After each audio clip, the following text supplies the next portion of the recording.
The 2017 Honda CR-V, driven. Honda has made millions of CR Versas since its introduction in 1996, selling them all over the world. Even in hard times, the CR-V has remained one of Honda's most go-to models in terms of sales volumes.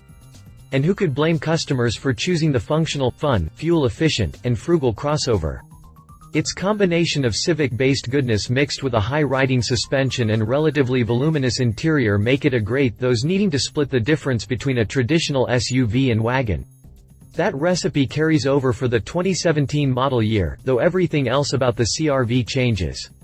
Honda introduces the CR-V's 5th generation this year, which brings an all-new design language, a new chassis, a new interior, and a new 1.5-liter 4-cylinder turbocharged engine. The CR-V is a bit larger, too, now slotting more evenly between the small HR-V and the 3-row Pilot SUV. Honda says the new CR-V has class-leading second-row legroom, to boot.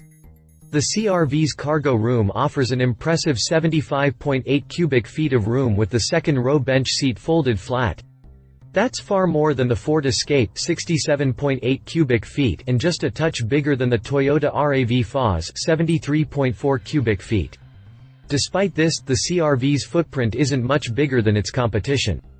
Honda undoubtedly needs the CR-V to success. It can't have a repeat of the 2011 Civic and its sudden redesign for 2012. I wholeheartedly think Honda won't have that issue, but feel free to leave your thoughts on the new CR-V in the comments below. Continue reading for the full driven review. Video review. Exterior. The 2017 CR-V has certainly gone up, but it hasn't lost that Honda flair for funky.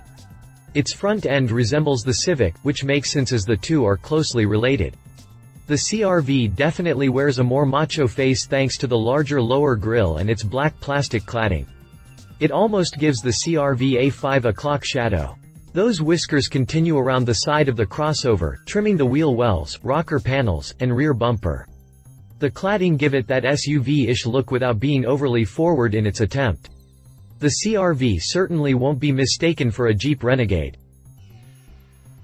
The 2017 CR-V has certainly gone up, but it hasn't lost that Honda flair for funky. Its front end resembles the Civic, which makes sense as the two are closely related. Moreover, bits of chrome help point the budget-friendly crossover toward a higher tax bracket. Thankfully, the classy details don't translate to an exorbitant price tag. The chrome trim can be found at the front bumper, along the side rocker panels, around the windows, and spanning between the two taillights. A satin chrome-like skid plate rolls under the rear bumper, furthering that visually tough vibe. Dual exhaust tips give the appearance of power, though each branch off the same single pipe running from the 1.5-liter 4-cylinder. And speaking of those taillights, it would seem Honda liked Volvo's design. The shape is rather similar to several Volvo models, though Honda made several changes, most appreciated as the 3D nature of the lights.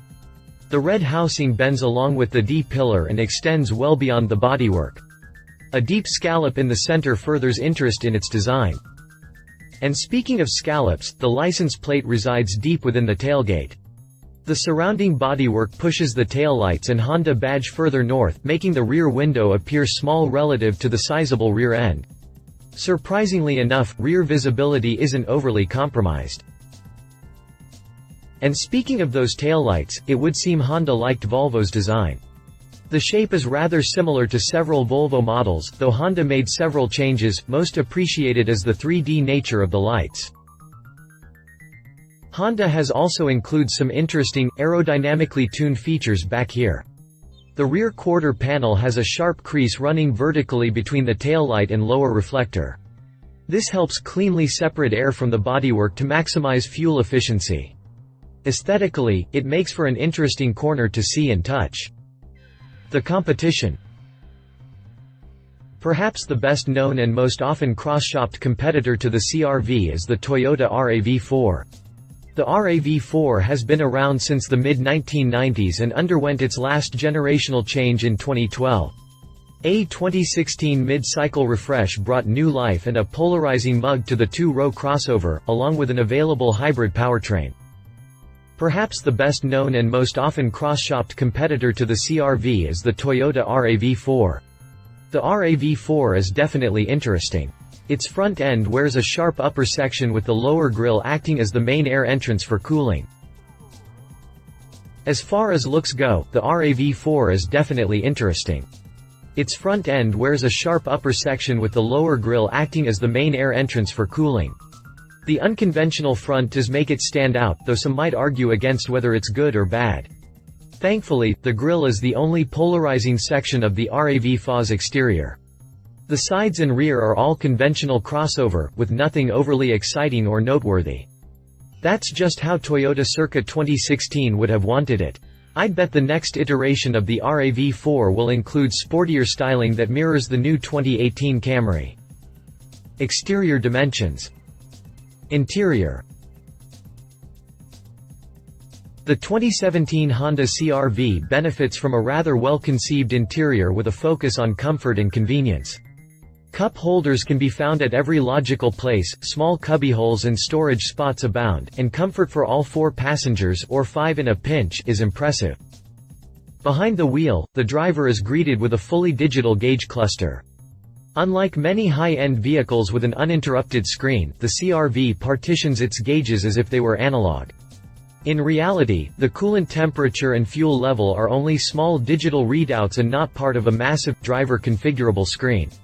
Honda does allow the driver to change display settings and other small items in the center TFT display, including the bar-style tachometer. A simple digital speedometer proves simple and easy to read. The 2017 Honda CR-V benefits from a rather well-conceived interior with a focus on comfort and convenience.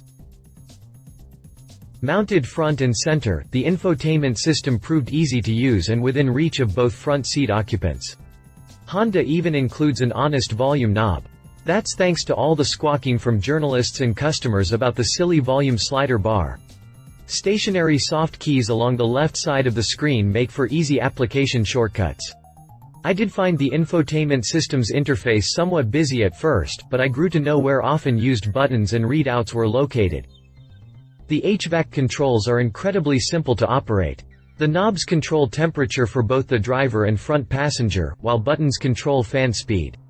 A dedicated climate button pulls up an HVAC settings page on the infotainment screen, if you'd prefer to adjust setting that way.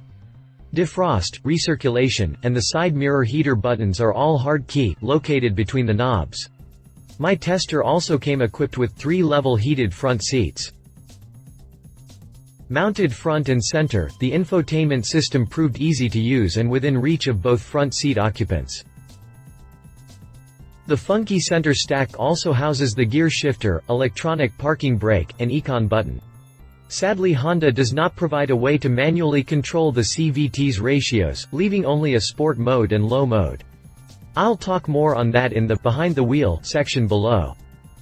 The center console was definitely made for odds and ends. Coin trays, 2 squarish cup holders, and a deep center storage area provide more than ample storage room. The compartment is covered by a removable and slidable L-shaped lid that also serves as a perfect cell phone holder. A 12-volt power port, 2 USB ports, and an aux input jack are all located in and around this area. Rear passengers also get 2 2.5 amp USB ports that are powerful enough to charge larger devices like iPads. Rear passengers will enjoy the bench seat's high seating height and ample legroom. Head and shoulder room is also impressive for this size vehicle. A folding center armrest makes and rear HVAC vents make longer trips more bearable. The CR-V's interior is well designed and executed. Fit and finish is impressive, especially the wood trim work. When it comes time to haul cargo, the CR-V is up to the task. Door handle-like pulls release the second-row seatbacks, allowing them to fall forward. The 60/40th split bench is a bit higher than the rear cargo area's load floor, so the CR-V doesn't technically have a flat load floor.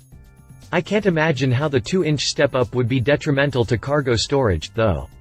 Smaller compartments aft of the wheel wells make containing loose objects easier. Honda also provides a power-operated rear tailgate. The tailgate uses the now familiar kick-to-open feature. All told, the CR-V's interior is well designed and executed. fit and finish is impressive, especially the wood trim work. This Honda might be small, but when fitted with the touring trim, comes rather well equipped. The competition. The RAV4's interior is typical Toyota. Familiar switch gear and the Entune infotainment system are both present, along with analog gauges flanking a rather dull driver information screen. Tall seating positions for all 5 passengers means more comfort and a commanding view of the road. The RAV4's interior is typical Toyota. Familiar switch gear and the Entune infotainment system are both present, along with analog gauges flanking a rather dull driver information screen.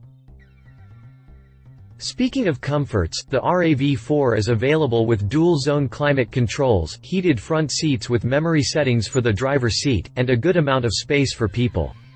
Technology-wise, the 2017 RAV4 comes with wireless phone charging, USB ports, an aux input jack, Bluetooth, a CD player, and either the 6.1-inch Entune system, or the 7.0-inch Entune system on the range-topping limited trim level. Space for cargo is impressive, with 38.4 cubic feet of room behind the second-row bench, or 73.4 cubic feet with the second row folded flat. That's on par with the CR-V's cargo volume of 39.2 and 75.8 cubic feet respectively. Interior dimensions. Drivetrain. Powering the 2017 CR-V is Honda's new 1.5-liter turbocharged 4-cylinder. The engine is transversely mounted in the engine bay, with its continuously variable transmission powering the front tires. My tester was equipped with the optional AWD system, which sends power rearward when extra traction is needed. Variables include acceleration, throttle position, wheel spin, and steering input angles. The all-aluminum engine uses direct fuel injection and produces 190 horsepower at 5,600 revolutions per minute and 179 pound-feet of torque at 2,000 revolutions per minute. Those numbers aren't overly impressive, but the engine does an adequate job of propelling the 3,508-pound crossover down the road. The sprint to 60 miles per hour only takes 7.6 seconds, surprising for a 4-cylinder and CVT. Spicy performance isn't the CR-V's main gig though, that would be balancing power and fuel efficiency. I've stated power side of the equation, so now for fuel economy. The EPA rates the 2017 CR-V with AWD at 27 mpg city, 33 mpg highway, and 29 mpg combined. I averaged around 25 mpg during my week-long evaluation.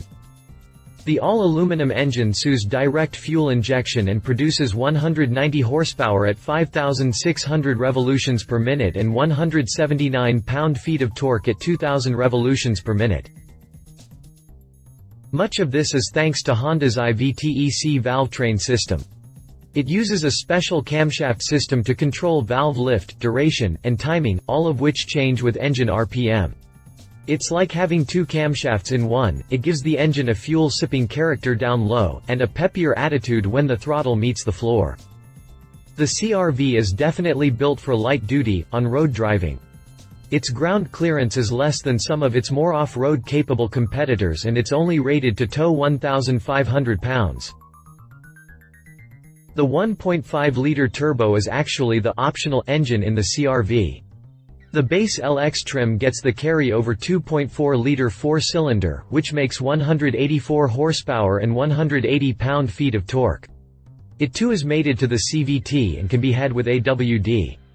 Higher trims, which include the X, XL, and Touring, come standard with the 1.5-liter turbo. The CR-V is definitely built for light-duty, on-road driving. Its ground clearance is less than some of its more off-road capable competitors and it's only rated to tow 1,500 pounds. Nevertheless, the CR-V is a willing vehicle. It's just not expected to do many traditional SUV-like tasks. The competition. The RAV4 is available with 2 powertrain options. The standard engine is the 2.5-liter 4-cylinder making 176 horsepower and 172 pound-feet of torque. The engine uses dual overhead cams that operate 16 valves, which are modulate by variable valve timing. The optional powertrain uses the 2.5-liter, but attaches two AC electric motors powered by a 1.6 kWh nickel-metal hydride battery pack. The front motor makes 141 horsepower while the rear motor makes 67 horsepower. The total system output is 194 horsepower.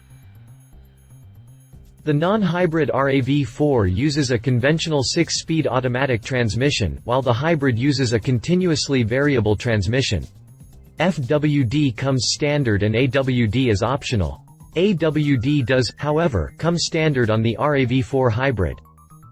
RAV4s with the standard engine and FWD earn an EPA estimated 23 mpg city and 30 mpg highway, while the RAV4 hybrid jumps to 34 mpg city and 30 mpg highway. Behind the wheel. The CR-V has certainly grown larger over the last few generations, but it remains relatively compact and easy to maneuver through crowded city streets. Good visibility through its large side windows and windshield add to the feeling. The steering is nicely weighted, not too heavy or too light, but fixed somewhere in between. Torque steer is mostly mitigated by the AWD system, with torque being routed rearward when the steering wheel is cocked at an aggressive angle.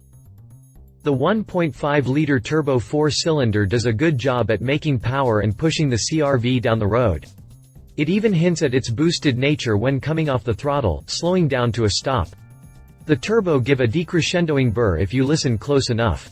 That's about the only mechanical arousal given by the Honda. The CVT, while one of the better examples I've tested, still keep the engine buzzing along at a droning 2,500 revolutions per minute during average around town drives. It just sounds uninspired. The CR-V has certainly grown larger over the last few generations, but it remains relatively compact and easy to maneuver through crowded city streets. Driving a curvy road will induce minor body roll, but nothing unexpected. The steering does give some feedback when loaded in a corner, but otherwise is a numb joystick doubling as a hand rest. The CR-V is hardly the only crossover with these driving dynamics, so it's hard to dock points for it being on par. Engine noise aside, the CR-V does the job of family hauling and fuel sipping well. It's easily livable and should provide years of uninterrupted service. Its versatility brought by the AWD system, along with its ability to tow a small trailer weighing under 1,500 pounds gives it a solid lead over any comparable sedan or wagon. Pricing. The 2017 Honda CR-V carries a starting price of $24,045. That gets you the base LX trim with the carry-over 2.4-liter 4-cylinder and FWD. The mid-level X starts at $26,695 and is a much better buy thanks to its 1.5-liter turbo 4-cylinder and upgraded interior and added features. The XL is the next in line. It starts at $29,195. The Touring trim, like my Tester, starts at $32,395. That doesn't include AWD, however, and you'll have to pay $1,300 extra for the feature, just like the other trim levels. Nevertheless, the added value comes in the leather-lined interior and upgraded infotainment system. The competition. The 2017 RAV4 carries a starting price of $24,910 for the La trim. The mid-grade XLE starts at $26,830. The sport-themed SE trim starts at $29,985, the limited starts at $31,930, and the range-topping platinum starts at $34,750. On the hybrid side, the XLE hybrid starts at $29,030, the SE hybrid starts at $32,185, and the limited hybrid starts at $34,040. The Platinum trim is not offered with the hybrid powertrain. Other competition crossovers.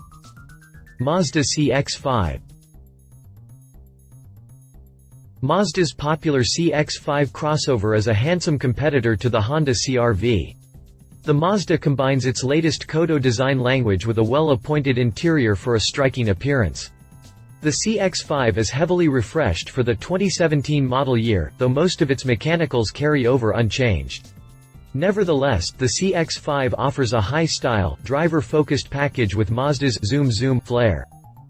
Power comes from 3 engine options, the standard 2.0-liter 4-cylinder making 155 horsepower, the optional 184 horsepower 2.5-liter 4-cylinder, and the new for 2017 2.2-liter Skyactiv D diesel. The 2.0-liter can be paired with an honest 6-speed manual transmission and FWD, while the 2.5-liter comes with a 6-speed automatic transmission and AWD. Mazda hasn't announced what transmission and drive type pairing come with the diesel, however. Prices for the CX-5 start at $23,595 for the sport trim. The mid-grade touring trim starts at $25,215. The Grand Touring trim starts at $28,570. Read more about the Mazda CX-5 here. Ford Escape. The Ford Escape also gets a new face for 2017. It features a face similar to other Ford products and includes the 6-sided grille, large lower air intake, sweeping headlights, and large fog lights. Strong character lines run rearward to the equally familiar rear end.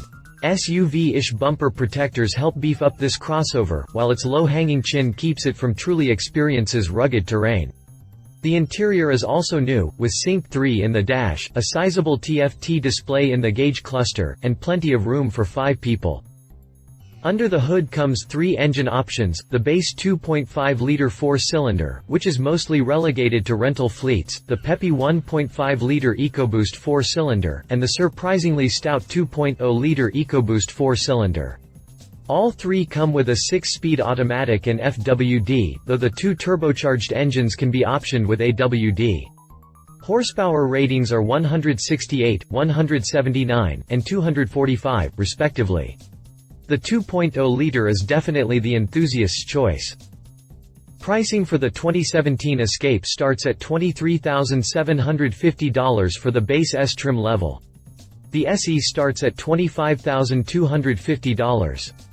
The range-topping titanium trim starts at $29,250. It's the titanium trim that gets the powerful 2.0-liter EcoBoost 4-cylinder. Find out more about the Ford Escape here.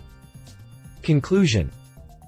During my week-long testing, the Honda CR-V proved to be a fun little runabout willing to haul people and things in comfort while surrounded by surprising comfort. No, it's not an Acura substitute, but the CR-V is still far more luxurious than it was just 10 years ago, especially decked out in its touring trim. Though I don't prefer the CVT, the transmission does help with fuel economy by keeping the 1.5-liter turbo 4-cylinder spinning at the optimal speed, regardless of the vehicle's speed. The Turbo 4 provides an adequate amount of power for the 3,500-pound crossover. Those looking for a reliable and stylish ride with plenty of functionality and all-weather traction should have the CR-V on their short list. As always, I recommend driving each competitor and doing homework before making the plunge. Cars are expensive, after all. Love its stylish looks, functionality abounds, peppy Turbo 4. Leave it, CVT keeps engine droning, gets expensive with options, has tons of competition. If you liked this video, please share your thoughts in the comments below and don't forget to hit the subscribe button.